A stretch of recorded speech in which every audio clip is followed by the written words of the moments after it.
Hi friends, welcome back to my channel. ನಾನು ನಿಮ್ಮ ಪ್ರೀತಿಯನ್ನು ಮತ್ತು ಎಲ್ಲರೂ ಹೇಗಿದ್ದೀರಾ ಫ್ರೆಂಡ್ಸ್? ಚೆನ್ನಾಗಿದ್ದೀರಾ ಅಂತ ತಿಳ್ಕೊತೀನಿ. ಮತ್ತು ಹಬ್ಬ ಆದಮೇಲೆ ಎಲ್ಲರಿಗೂ ಶಿವರಾತ್ರಿ ಹಬ್ಬದ ಹಾರ್ದಿಕ ಶುಭಾಶಯಗಳು ಆಯಿತಾ. ಯಾಕಂದರೆ ನಾನು ತುಂಬಾ ಬ್ಯುಸಿ ಇದ್ದೆ, ಒಂದು ವಿಡಿಯೋ ಕೂಡ ಮಾಡೋಕ್ಕಾಗಿಲ್ಲ. ಇವತ್ತೂ ಅಷ್ಟೇ ನಮ್ಮದು ಹೆಂಗಾಗಿದೆ ಅಂದರೆ ಜಾಗರಣೆ ಅಂದರೆ ಬಟ್ಟೆ ಸ್ಟಿಚ್ ಮಾಡ್ಕೊಂಡು ಮಾಡೋದೇ ಒಂದು ಜಾಗರಣೆ ಆಯಿತಾ.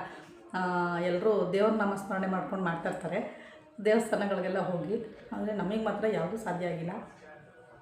ನೈಟು ಅಷ್ಟೇ, ಇಡೀ ನೈಟು ಸ್ವಲ್ಪ ಆರಿ ವರ್ಕ್ ಬ್ಲೌಸ್ಗಳು ತೊಗೊಂಡಿದ್ದೆ ಅಂತ ಹೇಳಿದ್ನಲ್ಲ, ಅದನ್ನೆಲ್ಲ ಸ್ಟಿಚ್ ಮಾಡೋದೇ ಆಗಿತ್ತು. ಮಾಮೂಲಿ ಎಂಬ್ರಾಯ್ಡ್ರಿ ಬ್ಲೌಸಸ್ ಆದರೆ ಬೇಗನೆ ಸ್ಟಿಚ್ ಆಗುತ್ತೆ. ಆರಿ ವರ್ಕ್ ಬ್ಲೌಸ್ಗಳನ್ನ ನಾವು ಮಾಡುವಾಗ ಹ್ಯಾಂಡ್ ಎಂಬ್ರಾಯ್ಡ್ರಿದೆಲ್ಲ ಟೆನ್ಷನ್ ಅಂದರೆ ಪ್ರೆಷರ್ ಪುಟ್ನ ನಾವು ಚೇಂಜ್ ಮಾಡ್ಕೊಂಡು ಮಾಡೋದ್ರಿಂದ ಸ್ವಲ್ಪ ಲೇಟ್ ಆಗುತ್ತೆ ಸ್ಟಿಚಿಂಗು. ಇದನ್ನು ಒನ್ ಅವರಲ್ಲಿ ಮುಗಿಸ್ತೀವಿ ಅಂತಂದರೆ ಅದನ್ನು 1.5 hour 2 hour ಆಗಿಬಿಡುತ್ತೆ. ಯಾಕಂದರೆ ಹೆವಿ ವರ್ಕ್ ಇದ್ದಾಗ ಬೀಡ್ಸ್ಗಳೆಲ್ಲ ಇದ್ದಾಗ ತುಂಬಾ ನೀಡ್ಲುಗಳು ಕಟ್ಟಾಗುತ್ತೆ ಅಂತೇಳಿ ತುಂಬ ಲೇಟ್ ಆಗುತ್ತೆ ವರ್ಕ್ ಹಾಕೋದು. ವರ್ಕ್ ಹಾಕೋದಲ್ಲ, ವರ್ಕ್ ಆಗಿರೋದನ್ನ ಸ್ಟಿಚ್ ಮಾಡೋದು, ಓಕೆನಾ. ಹಾಗಾಗಿ ಲೇಟ್ ಆಯಿತು. ನಮ್ಮ ಮನೆಯಲ್ಲಿ ಶಿವರಾತ್ರಿ ನನ್ನ ಮಗಳು ಎಲ್ಲ ಉಪವಾಸ ಇದ್ದು ಜಾಗರಣೆ ಕೂಡ ಮಾಡಿದ್ದಾರೆ. ನನ್ನ ಕೈಲಿ ಉಪವಾಸ ಇರೋಕ್ಕಾಗಲಿಲ್ಲ, ಯಾಕಂದ್ರೆ ನಾನು ಹಲ್ಲು ನೋವಿಗೆ ಅಂತ ತುಂಬ ಮಾತ್ರೆ ತೊಗೊತಿದ್ದೆ. ತುಂಬ ಹೊಟ್ಟೆ ಉರಿತಾ ಇತ್ತು. ಅಂದರೂ ನೆನ್ನೆ ಒಂದು 5 ಗಂಟೆವರೆಗೂ ನಾನಿದ್ದೆ, ಏನು 1 ಲೋಟ ನೀರು ಕೂಡ ಕುಡಿದಿರಲಿಲ್ಲ, ಆ ಥರ ಇದ್ದೆ. ಆಮೇಲೆ ಆಗಿಲ್ಲ, ತುಂಬ ಹೊಟ್ಟೆ ಉರಿ ತಡ್ಕೊಳಕ್ಕಾಗಿಲ್ಲ. ಟ್ಯಾಬ್ಲೆಟ್ ತೊಗೊಂಡಿದ್ದೆ ಅಲ್ವಾ, ಹಾಗಾಗಿ ಪವರ್ ಜಾಸ್ತಿ ಇತ್ತು ಅನಿಸುತ್ತೆ. ಒಂದು 3-4 ಟ್ಯಾಬ್ಲೆಟ್ ತೊಗೊಂಡಿದ್ದೆ. ಮೊನ್ನೆ ನೈಟ್ ಕೂಡ ನುಂಗಿದ್ದೆ, ನೆನ್ನೆ ಬೆಳಗ್ಗೆನೂ ಕೂಡ ನಾನು ಖಾಲಿ ಹೊಟ್ಟೆಲ್ಲೇ ಮಾತ್ರ ತೊಗೊಂಡಿದ್ದೆ. ಹಾಗಾಗಿ ಇರೋಕ್ಕಾಗಿಲ್ಲ ಅಂಥೇಳಿ ಲಾಸ್ಟಿಗೆ ನಮ್ಮ ಮನೇಲಿ ಬೈದರು, ಇಲ್ಲ ನೀನು ಏನಾದರೂ ಸ್ವಲ್ಪ ತಿನ್ಬಿಡಮ್ಮ ಅಂತ ಹೇಳಿದ್ರು ಅಂಥೇಳಿ ಊಟ ಅಂತೂ ತಿಂದೆ. ಆಮೇಲೆ ನೈಟು ಮಲಗೋಕ್ಕಾಗಿಲ್ಲ, ಯಾಕಂದರೆ ಕೆಲಸ ಇತ್ತಲ್ವ. ಹಾಗಾಗಿ ಅವರು ಬ್ಲೌಸ್ಗಳನ್ನ ಇವತ್ತು ಕೊಡಬೇಕು, ನೋಡೋಣ, ಅದೆಲ್ಲ ವೀಡಿಯೋಸ್ ಮಾಡ್ಕೊತೀನಿ ನಾನು. ಈಗ ಅದ್ರ ಜೊತೆಗೆ ನಿಮಗೆ ಇವತ್ತು ಒಂದು ಒಳ್ಳೆ ಡಿಸೈನ್ ತೋರಿಸ್ತಾ ಇದ್ದೀನಿ, ನೋಡ್ಕೊಂಡು ಬನ್ನಿ. ಸಿಂಪಲಾಗಿದೆ, ಆದರೆ ಆರಾಮಾಗಿ ಮಾಡ್ಬೋದು. ಒಳ್ಳೆ ಫಿನಿಶಿಂಗ್ ಬರುತ್ತೆ ಡಿಸೈನು. ಈ ಡಿಸೈನ್ ಮಾಡೋದ್ರಿಂದ ಎಂಥ ಬಿಗಿನರ್ಸ್ ಕೂಡ ನಾನು ಹೇಳೋ ಪ್ರಕಾರ ಈ ಡಿಸೈನ್ನ ಮಾಡಿದ್ರೆ ಆರಾಮಾಗಿ ನೀವು ಈ ಡಿಸೈನ್ಗೆ ಬಾಲ್ ಚೈನ್, ಸ್ಟೋನ್ ಚೈನ್ ಎಲ್ಲ ಹಾಕಿದ್ರೆ ಆರಾಮಾಗಿ ಒಂದು 450-500 ಈ ಥರ ರೀಚ್ ಮಾಡ್ಬೋದು. ಅಂದರೆ ಬಿಗಿನರ್ಸಿಗೆ ಏನಾಗುತ್ತೆ ಅಂತಂದರೆ ಒಂದು ದಿನಕ್ಕೆ ಒಂದೇ ಬ್ಲೌಸ್ ಕಂಪ್ಲೀಟ್ ಮಾಡೋದು ತುಂಬ ಕಷ್ಟ ಇರುತ್ತೆ. ಹಾಗಾಗಿ ಹೇಳ್ತಾ ಇರೋದು ನಾನು. ಅಂದರೆ ಒಂದು ಕಾನ್ಫಿಡೆನ್ಸ್ ಬರುತ್ತೆ ಈ ಡಿಸೈನ್ ಮಾಡೋದ್ರಿಂದ, ಯಾಕಂದರೆ ಇದರಲ್ಲಿ ಕರು ಶೇಪು, ಲೀಫ್ ಶೇಪ್ ಎಲ್ಲ ಇರುತ್ತಲ್ವ. ಹಾಗಾಗಿ ಈಸಿ ಇದೆ ಡಿಸೈನು. ನೋಡಿ, ತುಂಬಾ ಚೆನ್ನಾಗಿ ಬಂದಿತ್ತು ಅದು ಬ್ಲೌಸು. ಇನ್ನೂ ತುಂಬ ಬ್ಲೌಸಸ್ ಇದೆ, ಸ್ಟಿಚ್ ಆಗಿರೋದನ್ನು ಕೂಡ ನಾನು ತೋರಿಸ್ತೀನಿ, ನೆಕ್ಸ್ಟ್ ವೀಡಿಯೋದಲ್ಲಿ ಹಾಕ್ತೀನಿ, ಓಕೆನಾ. ಮತ್ತು ಇನ್ನೊಂದೇನಪ್ಪ ಅಂತಂದರೆ ವಿಡಿಯೋನ ಫುಲ್ ನೋಡಿ, ಆದಷ್ಟು ಸಬ್ಸ್ಕ್ರೈಬ್ ಮಾಡ್ಕೊಂಡು ನೋಡಿ, ವಿಡಿಯೋ ಒಂದು ಲೈಕ್ ಮಾಡೋದನ್ನ ಮರಿಬೇಡಿ. ಬನ್ನಿ ಹಾಗಿದ್ರೆ ನೋಡೋಣ ಈಗ ಡಿಸೈನ್ ಯಾವ ರೀತಿ ಮಾಡ್ತಾಯಿದ್ದೀನಿ ಅಂತ ಅಂದ್ಬಿಟ್ಟು. ನೋಡಿ ಫ್ರೆಂಡ್ಸ್, ಈಗ ಇಲ್ಲಿ ಫಸ್ಟಿಗೆ ನಾನು ಮಾಮೂಲಿ ಎಲ್ಲದರಲ್ಲೂ ಹಾಕೋ ಥರನೇ ಇಲ್ಲೂ ಕೂಡ ಒಂದು ಸ್ಯಾಟಿನ್ ಸ್ಟಿಚ್ನ ಹಾಕೋತಾ ಇದ್ದೀನಿ. ಮತ್ತು ನಂಗೆ ಮೊನ್ನೆ ಒಬ್ರು ಕೇಳಿದ್ರಲ್ವ, ಎಷ್ಟು ಇಂಚಿಗೆ ಬರುತ್ತೆ ನೀವು ಹಾಕೋ ಡಿಸೈನ್ ಎಷ್ಟು ಇಂಚ್ ಬರಬಹುದು ಅಂತ. ಇದರಲ್ಲಿ ನೋಡಿಪ್ಪ ಎಷ್ಟು ಗೊತ್ತಾ, ಮಿನಿಮಮ್ಮು 1-1.25 ಇಂಚ್ ಅಷ್ಟೇ ಇದೆ ಇದು ಡಿಸೈನು. ತುಂಬ ದೊಡ್ಡದಾಗಿ ಮಾಡಿಲ್ಲ, ಅಂದರೆ ಪುಟ್ಟದಾಗಿದೆ. ಅಂದರೆ ಕಡಿಮೆ ಅಮೌಂಟಿಗೆ ಕೇಳ್ತಾರೆ ಅಂದರೆ ಆರಾಮಾಗಿ ಮಾಡಿಕೊಡ್ಬೋದು ನೀವು ಆಯಿತಾ. 1-1.25 ಇಂಚ್ ಅಷ್ಟೇ ಇರೋದು ಡಿಸೈನು. ತುಂಬ ಅಗಲ ಅಂತೂ ಕೊಟ್ಟಿಲ್ಲ. ಸ್ಲೀವಲ್ಲೆಲ್ಲ ತುಂಬ ಬುಟ್ಟಗಳನ್ನ ಹಾಕಿ, ಅಂದರೆ ಲೀಫ್ಗಳನ್ನ ಹಾಕಿ ಹೈಲೈಟ್ ಮಾಡಿದ್ದೀನಿ, ಚೆನ್ನಾಗಿ ಬಂದಿತ್ತು ಡಿಸೈನು. ಬ್ಯಾಕ್ ಆಗಲೇ ರೆಡಿ ಮಾಡಿದ್ದೆ, ಇದು ಫ್ರಂಟ್ ಹಾಕ್ತಾಯಿದ್ದೀನಿ. ಮತ್ತು ಇನ್ನೊಂದೇನಪ್ಪ ಅಂದರೆ ಒಂದು ಖುಷಿ ಏನು ಗೊತ್ತಾ ಫ್ರೆಂಡ್ಸ್, ನನಗೆ ನಿಜ ಯಾರೇ ಆಗಲಿ ನಮ್ಮ ಬಗ್ಗೆ ಫೋನ್ ಮಾಡಿ ವಿಚಾರಿಸ್ತಾರಲ್ವ, ಅವಾಗ ತುಂಬಾ ಖುಷಿ ಅನಿಸುತ್ತೆ. ಮೊನ್ನೆನೂ ಅಷ್ಟೇ, ಕಾಸರಗೋಡು ಹೊನ್ನಾವರ ಹತ್ರ ಕಾಸರಗೋಡು ಅಂತ ಅಂದ್ಬಿಟ್ಟು ಹೇಳಿದ್ರು. ಅವ್ರ ಹೆಸರು ಏನೋ ಹೇಳಿದ್ರಪ್ಪ, ಹೆಸರು ಮರ್ತ್ಕೊಂಡ್ಬಿಟ್ಟೆ ಅನಿಸುತ್ತೆ ನಾನು. ಫೋನ್ ಮಾಡಿದರು ಅವರು. ನಿಜ ತುಂಬಾ ಎಷ್ಟು ಒಂಥರ ಆತ್ಮೀಯವಾಗಿ ಮಾತಾಡಿದ್ರು, ತುಂಬಾ ಖುಷಿ ಅನ್ನಿಸ್ತು. ಯಾಕಂದರೆ ಅವ್ರ ಮುಖ ನಾನು ನೋಡಿರಲ್ಲ, ನನ್ನ ಮುಖ ಅವ್ರನ್ನ ವೀಡಿಯೋದಲ್ಲಿ ನೋಡಿರ್ತಾರೆ ಅಷ್ಟೇ. ಅಂದರೆ ಡೈರೆಕ್ಟ್ ನಾವು ಯಾರೂ ಮೀಟ್ ಮಾಡಿರಲ್ಲ, ಆದ್ರೂ ಎಷ್ಟು ಬಾಂಧವ್ಯದಿಂದ ಮಾತಾಡಿದಾಗ ಎಷ್ಟು ಖುಷಿ ಅನಿಸುತ್ತೆ ಗೊತ್ತಾ. ಅವ್ರು ಹೇಳ್ತಿದ್ರು, ನಿಮ್ಮ ಚಾನಲ್ ನೋಡಿ ಕಲಿತಾ ಇದ್ದೀನಿ ಮೇಡಮ್, ನಾನು ಕಲಿತಿದ್ದೆ, ನನಗೇನೋ ಸ್ವಲ್ಪ ಹೆಲ್ತ್ ಇಶ್ಯೂಸ್ ಆಗಿ ಈಗ ಮಧ್ಯದಲ್ಲಿ ಬಿಟ್ಟಿದ್ದೀನಿ, ಮತ್ತು ಕಲೀಲಿಕ್ಕೆ ಸ್ಟಾರ್ಟ್ ಮಾಡಬೇಕು, ಅದಕ್ಕೋಸ್ಕರ ಫೋನ್ ಮಾಡಿದೆ ಅಂತ ಅಂದ್ಬಿಟ್ಟು ಹೇಳಿದ್ರು. ಏನೇ ಡೌಟ್ಸ್ ಇದ್ದರೂ ನೀವು ಫೋನ್ ಮಾಡಿ, ನಾನು ಆದಷ್ಟು ಮಾತಾಡ್ಲಿಕ್ಕೆ ಟ್ರೈ ಮಾಡ್ತೀನಿ. ಆದರೆ ನೀವು ಮೆಸೇಜ್ ಹಾಕಿದ್ರೆ ಮಾತ್ರ ನಿಮಗೆ ತಕ್ಷಣ ರಿಪ್ಲೈ ಅಂತೂ ಸಿಗೋಲ್ಲ, ಸ್ವಲ್ಪ ಲೇಟ್ ಆಗುತ್ತೆ. ಅವ್ರು ನನ್ನ ಪ್ರತಿಯೊಂದು ವೀಡಿಯೋಸ್ ಕೂಡ ನೋಡಿದ್ದಾರೆ, ಎಲ್ಲ ನಮ್ಮ ಫ್ಯಾಮಿಲಿ ವೀಡಿಯೋಸ್ ಹಾಕಿರೋದ್ರಿಂದ ಹಿಡಿದು ನಾವು ಟ್ರಿಪ್ ಹೋಗಿರೋದು ಪ್ರತಿಯೊಂದು ವೀಡಿಯೋಸ್ ಕೂಡ ನೋಡಿದ್ದಾರೆ. ನಿಜ ಇಷ್ಟು ಒಂದು ಸಣ್ಣ ವಿಷಯಗಳನ್ನ ಅವ್ರು ಎಷ್ಟು ನೀಟಾಗಿ ಅಬ್ಸರ್ವ್ ಮಾಡಿ ಹೇಳ್ತಿದ್ದಾರೆ ಅಂತಂದರೆ ನಿಜ ನನಗೆ ಅದೇ ಅನ್ನಿಸ್ತು. ಇಷ್ಟು ಕ್ಲಿಯರಾಗಿ ಇವ್ರು ವೀಡಿಯೋಸ್ ನೋಡ್ತಾ ಇದ್ದಾರೆ ಅಂತ ಅಂದರೆ 100% ಇವ್ರು ಕಲ್ತಿದ್ದಾರೆ, ಆಲ್ಮೋಸ್ಟ್ ಕಲ್ತಿದ್ದಾರೆ ಅವರು. ಇನ್ನು ಪ್ರಾಕ್ಟೀಸಿಂಗ್ ಇನ್ನು ಸ್ವಲ್ಪ ಬೇಕಾಗಿದೆ, ಅದಕ್ಕೋಸ್ಕರ ಕ್ಲಾಸ್ ಅಟೆಂಡ್ ಮಾಡಿ ಅಂತ ಹೇಳಿದ್ದೀನಿ. ಆಯಿತು, ಜಾಯ್ನ್ ಆಗ್ತೀನಿ ಅಂತ ಹೇಳಿದ್ದಾರೆ. ಈಗ ಇನ್ನು 30th ಅಥವಾ 1ನೇ ತಾರೀಕಿಂದನೋ ಜಾಯ್ನ್ ಆಗ್ಬೋದು ಅನಿಸುತ್ತೆ. ನಿಮಗೂ ಅಷ್ಟೇ, ಯಾರಿಗಾದ್ರೂ ಇಂಟ್ರೆಸ್ಟ್ ಇದ್ದರೆ ನೀವು ಕೂಡ ಬರೀ 239 ರೂಪಾಯಿಗೆ ಕ್ಲಾಸಸ್ನ ತೊಗೊಂಡು ಅಟೆಂಡ್ ಮಾಡಿ. ಅವರು ಕೂಡ ಬೇರೆ ಕಡೆ ಎಲ್ಲೋ ಕಲ್ತಿದ್ರಂತೆ, ಆದರೆ ಮಧ್ಯದಲ್ಲಿ ಸ್ವಲ್ಪ ಬ್ರೇಕ್ ಆಗಿದೆ, ಅಂದರೆ ಕಲ್ತಿಲ್ಲ ಅವ್ರು, ಮಧ್ಯದಲ್ಲಿ ನಿಲ್ಲಿಸ್ಬಿಟ್ಟಿದ್ದಾರೆ ಕಲಿಯೋದನ್ನು. ಹಾಗಾಗಿ ಬ್ಯಾಲೆನ್ಸ್ ಎಲ್ಲ ಸ್ವಲ್ಪ ಕಡಿಮೆ ಆಗಿದೆ. ಬಿಗಿನಿಂಗಿಂದ ಕಲಿಯೋರು ಕೂಡ ಆರಾಮಾಗಿ ನೀವು ಕಲಿಬೋದು. ನೋಡಿ, ಇದರಲ್ಲಿ ಕರು ಶೇಪ್ ಹಾಕ್ಕೊಂಡಿದ್ದೆ ಅಲ್ವಾ, ಅದ್ರ ಪಕ್ಕಕ್ಕೆ ನಾನು ಮತ್ತೆ ಇಲ್ಲಿ ಗೋಲ್ಡ್ ಕಲರಲ್ಲಿ ಔಟ್ಲೈನ್ ಹಾಕ್ಕೊತೀನಿ. ಮತ್ತು ನೋಡಿ, ಇದರಲ್ಲಿ ಸ್ಯಾರಿ ಬಂದುಬಿಟ್ಟು ನೇವಿ ಬ್ಲೂ ಕಲರ್ ಸ್ಯಾರಿ ಇತ್ತು, ಅದಕ್ಕೋಸ್ಕರ ಇಲ್ಲಿ ನೇವಿ ಬ್ಲೂ ಕಲರ್ನಲ್ಲಿ ನಾನು ಆ ಕರು ಶೇಪ್ ಪಕ್ಕದಲ್ಲೇ ಒಂದು ಮೀಡಿಯಮಾಗಿ ದೊಡ್ಡದಾಗಿ ಬರೋ ಥರ ಒಂದು, ಅಂದರೆ ಅದ್ರ ಪಕ್ಕದಲ್ಲಿ ಸ್ವಲ್ಪ ತಿಕ್ಕಾಗಿ ಕಾಣೋ ಥರ ಒಂದು ಔಟ್ಲೈನ್ ಮಾಡ್ತಾಯಿದ್ದೀನಿ. ನೋಡಿ, ಇಲ್ಲಿ 0ಇಂದ ಬರ್ತೀನಿ, 0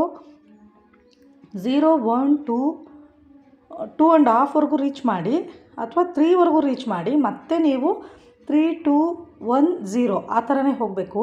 ತುಂಬಾ ಚೆನ್ನಾಗಿ ಬರುತ್ತೆ ಫ್ರೆಂಡ್ಸ್. ಈ ಡಿಸೈನ್ ನಿಜ ತುಂಬ ಇಷ್ಟ ಆಯಿತು ನನಗೆ. ಅಂದರೆ ಸಿಂಪಲಾಗಿ ಹಾಕಿಸ್ಕೊತೀವಿ ಅನ್ನೋರಿಗೆ ಚೆನ್ನಾಗಿ ಕಾಣುತ್ತೆ ಈ ಡಿಸೈನು.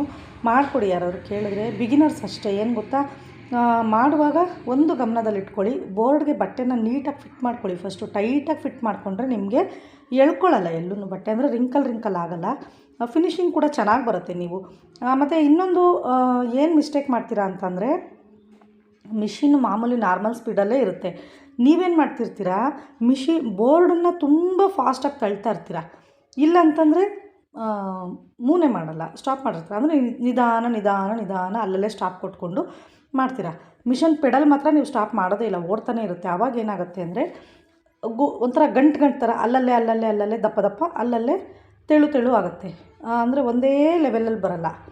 ಓಕೆನಾ. ಹಾಗಾಗಿ ಎಂಬ್ರಾಯ್ಡ್ರಿ ವರ್ಕ್ ಮಾಡುವಾಗ ಇದೆಲ್ಲನೂ ಕೂಡ ಒಂದು ಮ್ಯಾಟ್ರ್ ಆಗುತ್ತೆ. ಅಂದರೆ ನೀಟಾಗಿ ತಿಳ್ಕೊಂಡು ನೀವು ಟ್ರೈ ಮಾಡಬೇಕು. ಈ ಸಣ್ಣ ವಿಷಯಗಳಿರ್ತಾವಲ್ವ, ಇವೆಲ್ಲ ನಿಮ್ಗೆ ಏನು ಅನಿಸುತ್ತೆ ಅಂದರೆ, ಅಯ್ಯೋ ಏನಪ್ಪ ಇವ್ರು ಮಾಡಿದಾಗ ಫಿನಿಶಿಂಗ್ ಅಷ್ಟು ಚೆನ್ನಾಗಿ ಬರುತ್ತೆ, ನಾವು ಮಾಡಿದ್ರೆ ಫಿನಿಶಿಂಗೇ ಚೆನ್ನಾಗಿ ಬರಲ್ವಲ್ಲ ಅಂತ ನೀವು ಅನ್ಕೋತಿರ್ಬೋದು. ಇದೆಲ್ಲನೂ ಅಷ್ಟೇ ಫ್ರೆಂಡ್ಸ್. ಏನು ಗೊತ್ತಾ, ನಾವು ಆದಷ್ಟು ಹೇಳಲಿಕ್ಕೆ ಟ್ರೈ ಮಾಡ್ತಾಯಿರ್ತೀವಿ. ನೀವು ಫುಲ್ ವೀಡಿಯೋ ನೋಡಬೇಕಷ್ಟೇ. ಮಧ್ಯೆ ಎಲ್ಲೋ ಒಂದೊಂದು ಕಡೆ ಹೇಳಿರ್ತೀವಿ. ಫುಲ್ ವೀಡಿಯೋಸ್ ನೋಡಿದಾಗ ನಿಮಗೆ ಪ್ರತಿಯೊಂದು ಇನ್ಫಾರ್ಮೇಷನ್ ಸಿಗುತ್ತೆ. ನಾನು ಮೊನ್ನೆ ಕೂಡ ಒಂದು ವೀಡಿಯೋದಲ್ಲಿ ಹೇಳಿದ್ದೀನಿ, ನಾನು ಯಾವುದಕ್ಕಾದ್ರೂ ಡಿಸೈನ್ಸ್ದು ರೇಟ್ನ ಹೇಳಬೇಕು ಅಂದರೆ ಸ್ವಲ್ಪ ಪ್ರಾಬ್ಲಮ್ ಅನಿಸುತ್ತೆ. ಯಾಕಂದರೆ ನಮ್ಮ ಥರನೇ ಕೆಲಸ ಮಾಡೋರಿಗೆ ಪ್ರಾಬ್ಲಮ್ ಆಗುತ್ತೆ ಅದು ಅಂತ ಅಂದ್ಬಿಟ್ಟು. ಆದ್ರೂ ಪಾಪ ಸುಮಾರು ಜನ, ಮೇಡಮ್ ಈ ಡಿಸೈನಿಗೆ ರೇಟ್ ಎಷ್ಟು ಅಂತೀರ. ಆ ಥರ ನಿಮಗೆ ರೇಟ್ ಬೇಕೇ ಬೇಕು, ಅಥವಾ ನೀವು ವರ್ಕ್ ಹಾಕಿಸ್ಕೊತೀರಾ, ಅಥವಾ ನೀವು ವರ್ಕ್ ಹಾಕೋಕ್ಕೆ ಏನಾದರೂ ಟ್ರೈ ಮಾಡ್ತಿದ್ದೀರಾ, ಬೇರೆಯವ್ರಿಗೆ ಹಾಕ್ಕೊಡ್ತೀರಾ ಅಂತ ಅಂದರೆ ನೀವು ಡೈರೆಕ್ಟ್ ನಂಗೆ ಕಾಲ್ ಮಾಡಿ, ನಾನು ಅವಾಗ ಹೇಳ್ತೀನಿ. ಯೂಟ್ಯೂಬಲ್ಲಿ ನಾನು ಹೇಳೋಕ್ಕಾಗಲ್ಲ. ರೇಟ್ ಎಷ್ಟು ಅಂತ ಹೇಳೋಕ್ಕೋದ್ರೆ ಬೇರೆಯವ್ರಿಗೆ ಪ್ರಾಬ್ಲಮ್ ಆಗ್ಬೋದು. ಯಾಕಂದರೆ ನಾವು ಕಡಿಮೆ ತೊಗೋತೀವೋ ಜಾಸ್ತಿ ತೊಗೋತೀವೋ ಅಂತ ಹೇಳಲಿಕ್ಕೆ ಬರಲ್ಲ. ಒಂದೊಂದು ಏರಿಯಾಗಳಲ್ಲಿ ಒಂದೊಂದು ರೇಟ್ ಅಂತೂ ಇದ್ದೇ ಇರುತ್ತೆ. ಓಕೆನಾ. ನೋಡಿ, ಇಲ್ಲಿ ಮಿಷಿನ್ಗೂ ಅಷ್ಟೇ ಯಾವಾಗಲೂ 14 ನಂಬರ್ ನೀಡ್ಲನ್ನ ಹಾಕ್ಕೊಳ್ಳಿ, ತುಂಬಾ ಚೆನ್ನಾಗಿ ಬರುತ್ತೆ ಸ್ಟಿಚಿಂಗು. ಒಬ್ಬರು ಕೇಳಿದರು ಕೂಡ ನನಗೆ, ಜಾಕ್ ಮಿಷಿನ್ ಕೂಡ ನಾವು 14 ನಂಬರ್ ಯೂಸ್ ಮಾಡ್ಬೋದಾ ಅಂತ. ಆರಾಮಾಗಿ ಜಾಕ್ ಮಿಷಿನ್ ಕೂಡ 14 ನಂಬರ್ ನೀಡ್ಲನ್ನೇ ಯೂಸ್ ಮಾಡ್ಬೋದು. ಎಂಬ್ರಾಯ್ಡ್ರಿ ಮಿಷಿನ್ಗೂ ಅಷ್ಟೇ ಯಾವಾಗಲೂ 14 ನಂಬರೇ ಯೂಸ್ ಮಾಡಬೇಕು. 16 ಆ ಥರ ಹೋಯಿತು ಅಂತಂದರೆ ಬಟ್ಟೆ ಇದು ಥ್ರೆಡ್ಡೂ ತುಂಬ ಕಟ್ಟಾಗ್ತಿರುತ್ತೆ, ಜೊತೆಗೆ ಬಟ್ಟೆ ಎಲ್ಲ ಶಿಂಕಾಗಿ ಒಂಥರ ಎಳ್ಕೊಳ್ಳೋ ಥರ ಜಾಸ್ತಿ ಆಗುತ್ತೆ. ಅದಕ್ಕೋಸ್ಕರ ಇಲ್ಲಿ ನೋಡಿ ಎಷ್ಟು ಚೆನ್ನಾಗಿ ಬಂದಿದೆ ಅಂತ. ಪುಟ್ಟು ಲೀಫು ಫ್ರೆಂಡ್ಸ್. ಇದು ನೀವು ಇಲ್ಲಿ ನೋಡುವಾಗಲೇ ನಿಮ್ಗೆ ಅನಿಸ್ಬಿಡುತ್ತೆ ಎಷ್ಟು ಚಿಕ್ಕ ಡಿಸೈನ್ ಅಲ್ವಾ ಅಂತ. ಈ ಥರ ಪುಟ್ಟದಾಗಿ ಹಾಕೋದಕ್ಕೆ ಟ್ರೈ ಮಾಡಿ, ತುಂಬಾ ಚೆನ್ನಾಗಿ ಬರುತ್ತೆ. ಕೈ ಸ್ವಲ್ಪ ದೂರ ಇಟ್ಕೊಳ್ಳಿ, ಆದಷ್ಟು ಚಿಕ್ಕದರಲ್ಲೇ ಶೇಪ್ನ ತಿರುಗಿಸೋಕ್ಕೆ ಟ್ರೈ ಮಾಡಿ, ತುಂಬ ಚೆನ್ನಾಗಿ ಬರುತ್ತೆ. ನೀವು ದೊಡ್ಡದಾಗಿ ಮಾಡಿದ್ರೆ ಲುಕ್ ಅಷ್ಟು ಕಾಣಲ್ಲ, ಆಯಿತಾ. ಎಲ್ಲ ಡಿಸೈನು ನಾವು ದೊಡ್ಡದಾಗೆ ಮಾಡೋಕ್ಕೆ ಬರಲ್ಲ. ನೋಡಿ, ಇಲ್ಲಿ ಮತ್ತೆ ಅದ್ರ ಮಧ್ಯೆ ಗ್ಯಾಪ್ ಉಳಿದಿತ್ತಲ್ವ, ಅದಕ್ಕೆ ನಾನು ಜರಿ ಥ್ರೆಡ್ಡಿಂದ, ಇಲ್ಲಿ ಗೋಲ್ಡ್ ಕಲರ್ ಜರಿ ಥ್ರೆಡ್ಡಿಂದ ಲೀಫ್ಗಳನ್ನ ಹಾಕ್ತಾಯಿದ್ದೀನಿ. ಇಲ್ಲಿ ಸಿಂಗಲ್ ಲೀಫ್ ಹಾಕ್ಕೊಂಡಿದ್ದೀನಿ. ನೀವು ಹೇಳ್ಬೋದು, ಅಯ್ಯೋ ಏನು ಮೇಡಮ್ ಇಷ್ಟು ಸಿಂಪಲ್ ಡಿಸೈನ್ನ ನೀವು ಇಷ್ಟೆಲ್ಲ ಇದಾಗಿ ಹೇಳಿದ್ದೀರಾ ಅಂತ ಅಂದ್ಬಿಟ್ಟು. ಯಾವತ್ತೂ ಅಷ್ಟೇ ಫ್ರೆಂಡ್ಸ್, ಸಿಂಪಲಾಗಿರೋ ಡಿಸೈನ್ ಮಾಡುವಾಗ ನಾವು ನೀಟಾಗಿ ನಮ್ಮ ಹ್ಯಾಂಡ್ಲೂಮ್ ಏನಿದೆ ಅಂದರೆ ನಮ್ಮ ಕೈನ ನಾವು ಸೆಟ್ ಮಾಡ್ಕೋಬೇಕು ಕರೆಕ್ಟಾಗಿ. ನಾವು ಬೋರ್ಡ್ ಹಿಡ್ಕೊತೀವ, ನಾವು ಯಾವ ರೀತಿ ಬೋರ್ಡ್ ಮೂವ್ ಮಾಡ್ತಿದ್ದೀವ, ಪೆಡಲ್ ಯಾವ ರೀತಿ ನಾವು ತುಣಿತಾ ಇದ್ದೀವ, ಪ್ರತಿಯೊಂದು ಚಿಕ್ಕದು ಏನಿರುತ್ತೆ ಆ ಇಂಪಾರ್ಟೆನ್ಸು ಏನು ವಿಷಯಗಳಿರುತ್ತೆ ಅದನ್ನೆಲ್ಲ ಈ ಪುಟ್ ಡಿಸೈನ್ಗಳು ಮಾಡುವಾಗ ತಿಳ್ಕೊಂಡ್ರೆ, ನೀವು ಯಾವಾಗ ಹೆವಿ ಡಿಸೈನ್ಸ್ ಅಂದರೆ ಬ್ರೈಡಲ್ ಟೈಪಲ್ಲಿ ನೀವು ವರ್ಕ್ ಮಾಡ್ತೀರಲ್ವ, ಆವಾಗ ನಿಮಗೆ ತುಂಬಾ ಮುಖ್ಯ ಅನಿಸುತ್ತೆ ಅದು. ಆ ಸಣ್ಣ ವಿಷಯಗಳು ನೀವು ಗಮನದಲ್ಲಿಟ್ಕೊಂಡು ಫಿನಿಶಿಂಗ್ ಚೆನ್ನಾಗಿ ಬರೋ ಥರ ನೀವು ಒಂದು ವರ್ಕ್ನ ರೆಡಿ ಮಾಡಿ ಕೊಡ್ಬೋದು. ಓಕೆನಾ. ನೋಡಿ ಎಷ್ಟು ಚೆನ್ನಾಗಿ ಬಂತು ಅಂತ. ಆಲ್ಮೋಸ್ಟು ಕಂಪ್ಲೀಟ್ ಆಯಿತು ಇದು ಡಿಸೈನು, ಇನ್ನೊಂದು ಸ್ವಲ್ಪ ಏನೋ ಇದೆ ಅಷ್ಟೇ. ಬ್ಲೌಸ್ ಕೂಡ ತೊಗೊಂಡೋಗಿದ್ರು ಅವರು, ತುಂಬಾ ಇಷ್ಟಪಟ್ಟರು. ಬ್ಲೌಸ್ ವರ್ಕು ಆಗಿರ್ಬೋದು ಮತ್ತು ಫಿನಿಶಿಂಗ್ ಆಗಿರ್ಬೋದು, ಫಿಟ್ಟಿಂಗ್ ಕೂಡ ಅಷ್ಟೇ ತುಂಬಾ ಇಷ್ಟಪಟ್ಟು ಇದು ಮಾಡಿದ್ರು. ನೋಡಿ, ಈ ಮಧ್ಯದಲ್ಲಿ ಕೂಡ ನಾನು ಒಂದು ಲೈನ್ ಆದಷ್ಟು ಚೆನ್ನಾಗಿ ಕಾಣಲಿ ಅಂತ ಅಂದ್ಬಿಟ್ಟು ಮತ್ತೆ ಒಳಗಡೆಗೂ ಒಂದು ಲೈನ್ ನಾನು ಗೋಲ್ಡ್ ಕಲರಲ್ಲೇ ಸ್ವಲ್ಪ ಫಿಲ್ ಮಾಡ್ಕೊಂಬರ್ತಿದ್ದೀನಿ. ಈ ಕರು ಶೇಪಲ್ಲೇ ನೀವು ಇಲ್ಲಿ ನೋಡ್ಬೋದು ಒಂದು 3-4 ಸ್ಟೆಪ್ಸ್ ಬಂದಿದೆ, ಬೇರೆ ಏನಿಲ್ಲ ಫ್ರೆಂಡ್ಸ್. ಇದರಲ್ಲಿ ಕರು ಶೇಪ್ನ ನಾವು ಒಂದು 3-4 ಸ್ಟೆಪ್ ಬರೋ ಥರನೇ ಒಂದು ಪಕ್ಕ ಮಾಡಿರೋದ್ರಿಂದ ಒಂಥರ ಡೈರೆಕ್ಟ್ ನೋಡುವಾಗ ಅದು ಲೇಯರ್ಸ್ ಥರ ಕಾಣುತ್ತೆ. ತುಂಬಾ ಚೆನ್ನಾಗಿ ಕಾಣಿಸ್ತಾ ಇತ್ತು. ಮತ್ತು ನಮ್ಮ ವಿಡಿಯೋನ ಆದಷ್ಟು ಸಬ್ಸ್ಕ್ರೈಬ್ ಮಾಡ್ಕೊಂಡು ನೋಡಿ, ನಮ್ಮ ಚಾನಲ್ ಸಬ್ಸ್ಕ್ರೈಬ್ ಮಾಡ್ಕೊಂಡು ನೋಡಿ. ವಿಡಿಯೋಗೆ ಒಂದೇ ಒಂದು ಲೈಕ್ ಕೊಡೋದನ್ನ ಮರಿಬೇಡಿ ಫ್ರೆಂಡ್ಸ್. ಯಾಕೆಂದರೆ ನೀವು ಕೊಡೋ ಒಂದೇ ಒಂದು ಲೈಕಿಂದ ನಮಗೂ ಕೂಡ ಖುಷಿ ಆಗುತ್ತೆ. ಇನ್ನು ಒಳ್ಳೊಳ್ಳೆ ಕಂಟೆಂಟ್ ಕೊಡ್ಬೋದಲ್ಲ, ಒಳ್ಳೊಳ್ಳೆ ಡಿಸೈನ್ಸ್ನ ನಾವು ತೋರಿಸ್ಬೋದಲ್ಲ ಅಂತ ಯೋಚನೆ ಮಾಡ್ತೀವಿ. ಮತ್ತು ಆದಷ್ಟು ಲೈಕ್ ಕೊಟ್ಟ ಮೇಲೆ ಪಕ್ಕದಲ್ಲೇ ಒಂದು ಹೈಪ್ ಬಟನ್ ಅಂತ ಸಿಗುತ್ತೆ. ಆ ಬಟನ್ ಮೇಲೆ ಕ್ಲಿಕ್ ಮಾಡಿ ವಿಡಿಯೋ ಜಾಸ್ತಿ ಶೇರ್ ಆಗುತ್ತೆ. ಓಕೆನಾ? ನೋಡಿ ಸೂಪರಾಗಿ ಬಂದಿದೆ ಫ್ರೆಂಡ್ಸ್. ಡಿಸೈನ್ ಮಾತ್ರ ತುಂಬಾ ಚೆನ್ನಾಗಿದೆ. ನೀವು ಕೂಡ ಬಿಗಿನರ್ಸ್ ಆಗಿದ್ರೂ ಪರವಾಗಿಲ್ಲ, ಟ್ರೈ ಮಾಡಿ. ಇದನ್ನು ನಿಮ್ಮ ಬ್ಲೌಸ್ಗಳಿಗೆ ಟ್ರೈ ಮಾಡ್ಕೊಳ್ಳಿ. ಆಮೇಲೆ ಬೇಕಾದ್ರೆ ಕಸ್ಟಮರ್ ಬ್ಲೌಸಿಗೆ ಹಾಕ್ಕೊಡಿ. ತುಂಬಾ ಚೆನ್ನಾಗಿದೆ ಡಿಸೈನು. ಬ್ಯಾಕ್ ಡಿಸೈನ್ ನೋಡಿ ಈ ಥರ ಮಾಡಿದ್ದೀನಿ. ಬ್ಯಾಕ್ ನೆಕ್ಕು ರೌಂಡ್ ಶೇಪೇ ಬಂದಿತ್ತು. ಓಕೆನಾ? ಆದಷ್ಟು ವಿಡಿಯೋಗೊಂದು ಲೈಕ್ ಮಾಡೋದನ್ನ ಮರಿಬೇಡಿ. ಏನೇ ಇದ್ದರೂ ಕಮೆಂಟ್ ಮಾಡಿ ಮೆಂಬರ್ಶಿಪ್ ತೊಗೊಂಡು ಎಂಬ್ರಾಯ್ಡ್ರಿ ಕಲೀರಿ. Okay, take care, bye bye, thank you.